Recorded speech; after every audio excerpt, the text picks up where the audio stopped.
This is the Homatics Homeclick speaker system that I am incredibly excited to bring to you guys today. Shout out to Homatics for sending this kit out to me for review. Right now, this is on a Kickstarter, so it's not something you can purchase, but you can support. I have a really good feeling that this is going to take the market by storm. What you have here is a 5.4.4 system. That's full Dolby Atmos, that's full 5 speakers, that's 4 different subwoofers, plus a dedicated subwoofer. We'll talk about that here in just a moment. And you can even run this in a 3.2.2 if you want to. We'll talk about all these different configurations. But what this has under its sleeve, it's not just a wireless home theater system. This is a smart home theater system, allowing you to have Android TV 14 built in, Google TV built into this unit so that it's an all-in-one system. You have full surround sound, plus Google Assistant, plus all the apps that you could ever want, all in one system. First thing we want to do is get it unboxed. Let's go through the unboxing.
So here are 2 of the 5 speakers that you get. These are the front, left, and right. They are labeled on the box. They are also labeled on the bottom of the speaker. I'll show you guys in a second. This is in the black color. They do have a white option that will be available for you guys with the same rose gold accents. This looks really cool. I've never seen anything quite like it. So let's talk about what's in each individual speaker. So of course, you guys see the one on the top. This is your up-firing Dolby Atmos speaker. You have one in every speaker. So the left and right front, and then you have the rear left and right. They all have Dolby Atmos up-firing speakers, making this a 4-speaker Dolby Atmos system. There are drivers inside here in front. So there are front firing drivers in here too to give you dialogue, clarity, sound as well. And then you guys will see on both sides of this are passive radiators to give you a little bit more of that full range sound. It didn't stop there. At the bottom, there is another driver here, more like a subwoofer they're calling it, a little low range woofer down here. This is active. So this is getting 60 watts. All the other speakers are about 45. So they're saying that this is a full range speaker giving you about 20 kilohertz down to 20 hertz. So it may not be loud output, but it should sound pretty full. I'm really impressed with the build quality of this and the design language. It's really cool. There's nothing else out there that looks like this. If you thought that was it, it is not. This does light up as well. There are some ambient effects that you can do with the front speakers to give you kind of like that Govee light scene where when you see something on TV, let's say the screen is blue, the sky on the TV is blue, it'll illuminate blue. Let's say the sunlight comes out and it turns yellow. The speaker will also turn yellow. So if you've seen those LED strips that change colors to match your TV's picture, these do it too. So this is a really cool system, and we're only talking about the first 2 speakers. Let me grab the box to behind it. We'll open up the box behind it and show you guys the rear speakers as well. All 4 speakers are now out in front of us. Of course, you can imagine they all look the same. Again, there's a speaker in here. All 4 have Dolby Atmos speakers up top. And then there are passive radiators on either end, as well as a low frequency driver at the bottom, giving you what they're calling a full range sound. Now, just like every other wireless system you've ever encountered, they do need power. So each speaker does need to be plugged up. They do provide you with a USB Type-C cable. So you can plug this up, plug them Up on the bottom side, there is a port here for you to plug them up, and a pair button as well. So in case you lose signal, you can repair them to the hub. However, this is a plug and play system, so as soon as you plug everything up, they will automatically connect to each other, including the subwoofer, which we're going to open up next. So just keep in mind, depending on where you want to place these, there does need to be a power source nearby. All right, let's get into the subwoofer box and see what that's all about. So here we have the subwoofer, and I'm actually going to take some time to just say how impressed I am at the design language that Homatics has gone for. I'm not sure what the price of this is just yet. I'll put that down below in the description box once I find out a price for this. But it just seems to be of really good quality. The way that it feels, the materials, the way that it actually looks really nice. I don't know how it comes through on camera, but this looks like they really took some time and thought about the design language, the materials, what they're using. It feels really premium for what you have. On the top of the subwoofer here is their logo. This is a plastic material, but it's a glossy material, kind of a nice little touch. It's the same grill that you have on the main speakers, also here on the subwoofer itself. It is a down-firing rear-ported sub. So here is the big port here, and then what looks to be maybe an 8-inch driver underneath, as well as the power button and the plug, again, underneath there to keep the cables looking a little bit hidden away. But it feels solid in the hand. This is a 100-watt subwoofer, so this should give you some pretty good sound to round out what these speakers can't completely fill.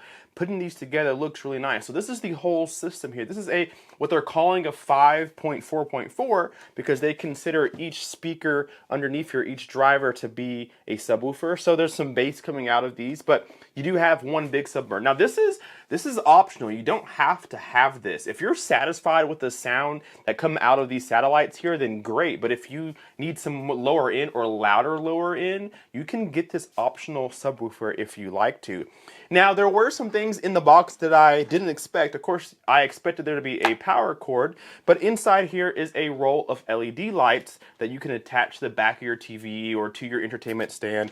This will plug up to power, and then there is a USB attached to it here that will plug into what I'm assuming is the bass, the center speaker, your central hub. This is how you'll get the lighting effects that you can have on here, which I think is going to be really cool. So last but not least, let's get the hub unboxed.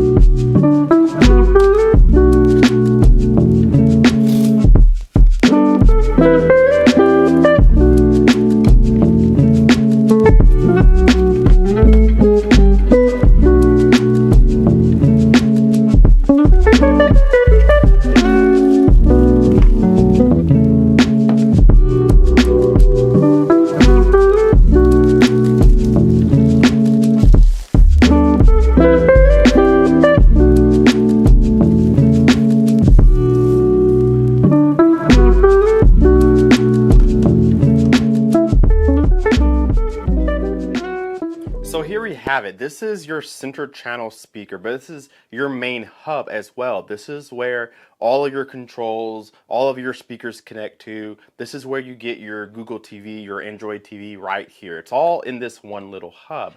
Of course, you guys get a remote in the box here. We have power, we have source.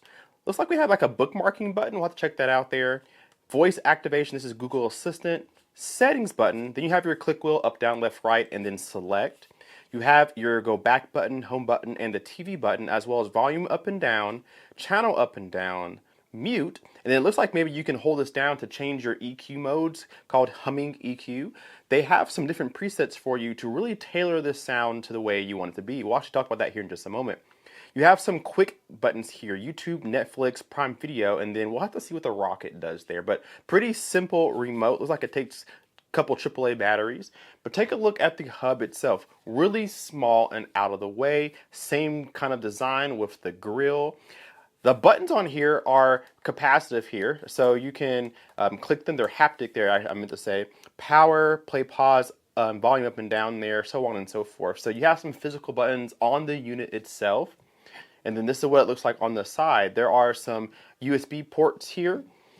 And then on the back side, of course, is power. You have a LAN port, an HDMI input, which you do get an HDMI cable with this.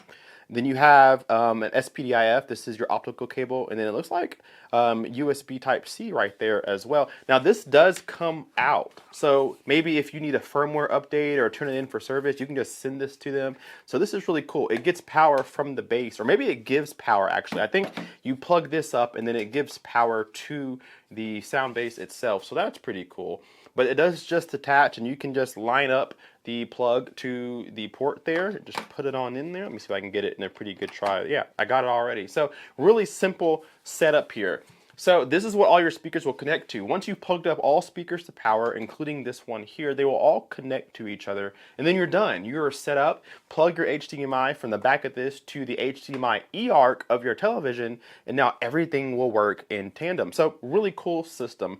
I'm really excited for this. I'm ready to plug it up. So I'm going to take this to my living room and get everything set up for you guys. We'll talk about some of the really cool sound modes. There is some EQ that you can do. There's a lot of cool things under the hood. So let's go to living room, get everything set up, and see what we have on our hands.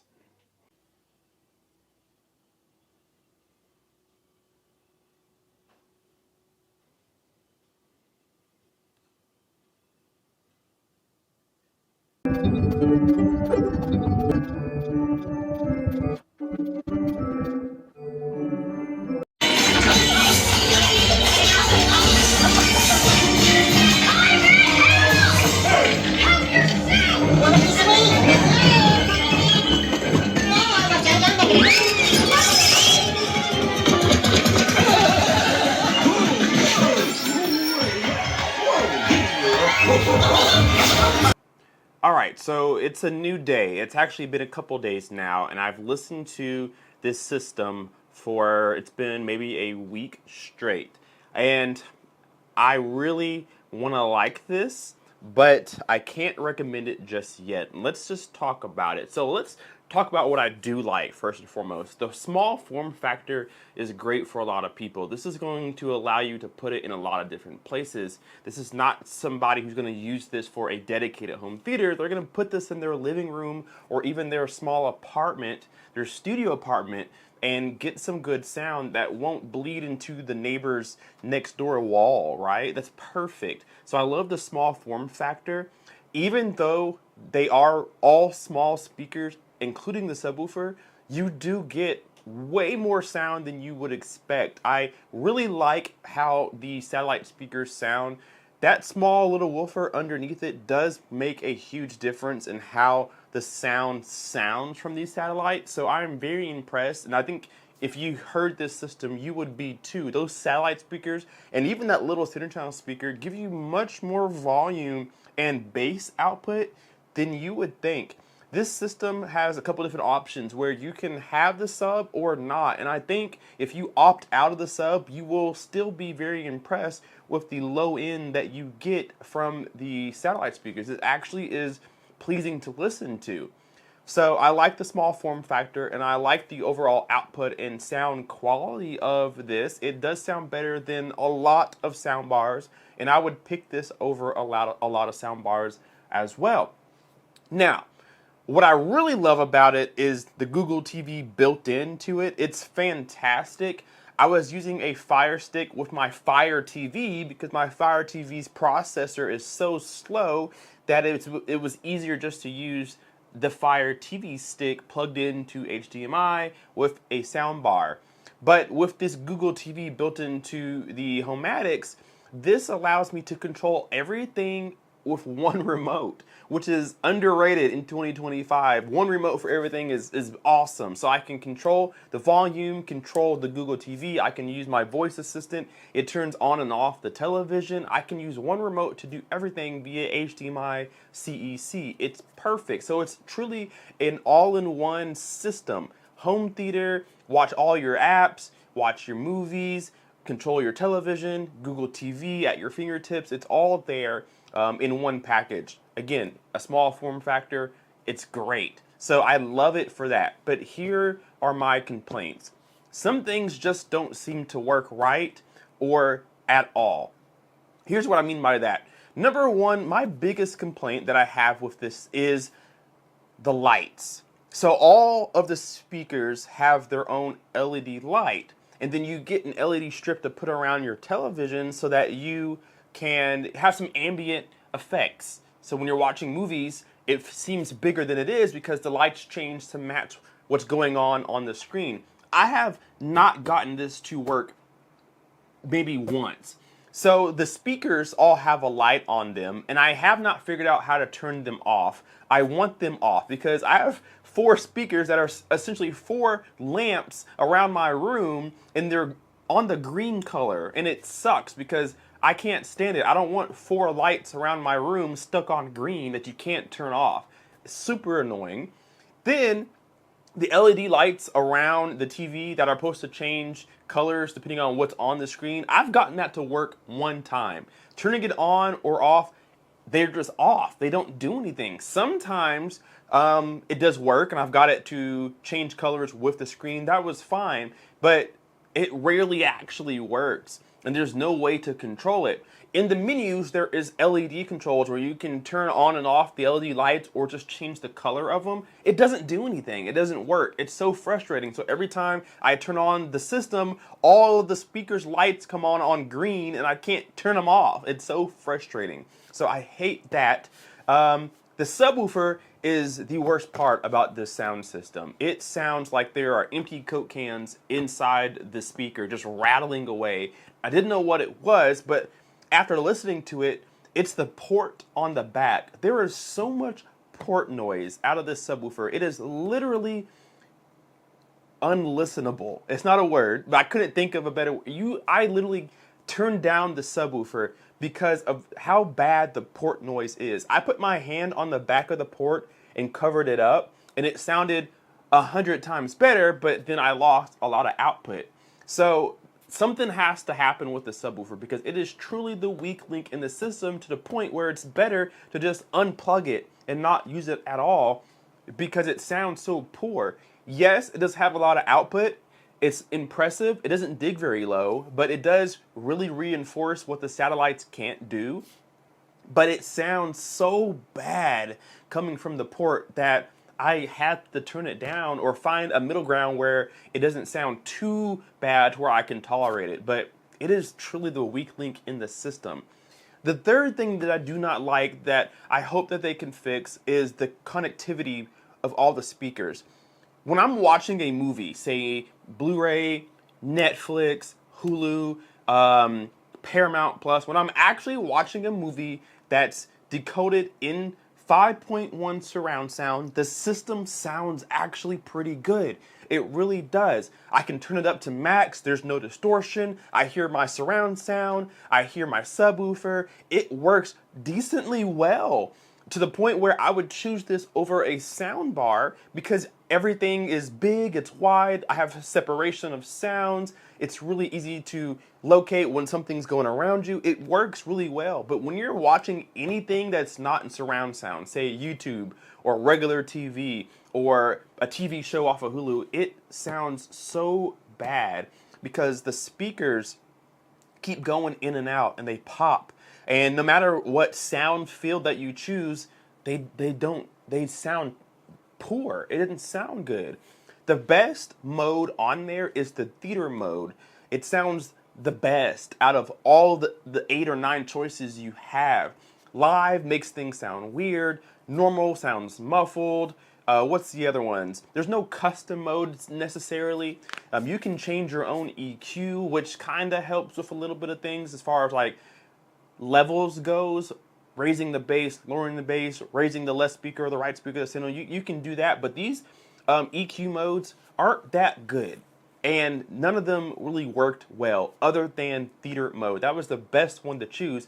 Otherwise, the normal mode, which is no EQ, was the second best option, and I kept switching between modes to see which one I liked the best. I didn't like any of them. I just settled on theater or even normal because it's like something with the processing. It just doesn't work. So here's what I want to end this with. I don't know how much this costs yet. There is no cost on their website. It's still under a Kickstarter. My personal advice to Homatics, I think you have something really cool on your hands. There are a lot of systems out there that are wireless that are trying to do this whole 5-speaker up-firing Atmos. I think you guys may have the chance to do it the best. There's some really cool things going on here. Google TV built in. That little hub comes out, so you can maybe upgrade it or turn it in and buy the new version or whatever. There's some really cool things going on here, but the subwoofer has to be improved because the subwoofer is the second most important speaker in a home theater system, and it is the worst speaker in the whole system. So that has to be improved.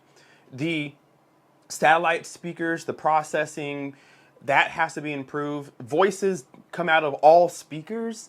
That should never happen. It should come out of the center channel speaker. And nonetheless, if you're watching 2-channel, decoded things like TV, maybe left and right, but sometimes the voices come out of all 5 speakers. That should never happen. There's no all-channel stereo mode, so I shouldn't be getting all-channel stereo or all-channel mono. It shouldn't happen. So I think that they are really close to making this a home run. I like the idea of the lights on the speakers. I think it should only be the front 2 speakers and then the LEDs around the TV. Do not put the lights in the rear speakers. There's no point of it. I think there's a lot of really cool ideas. There just needs to be some refinement going on. That is my personal opinion. I really wanted to like this system, but there are some things that I can't overlook, and I will be putting it back in the box until it's better. Because there's just some things that really they distract you so much from what you're watching that it's not worth watching anything anymore. So I will be putting my soundbar back in until this gets improved upon, because again, I think we are super close to having a really cool and futuristic, potentially, wireless home theater kit like this. So with that being said, I will leave a link down below in the description to the Kickstarter, because I do back this product. I do think that there is something to be excited about, and hopefully they'll hear this from me and other reviewers and make some changes, and this might be something that you would want to consider, but just not yet. So thank you so much for watching. Thank you for them for sending this out to me for review. Hit that like button, subscribe if you're not already, and we will see you in the next video. K-Pace Guy out. Peace.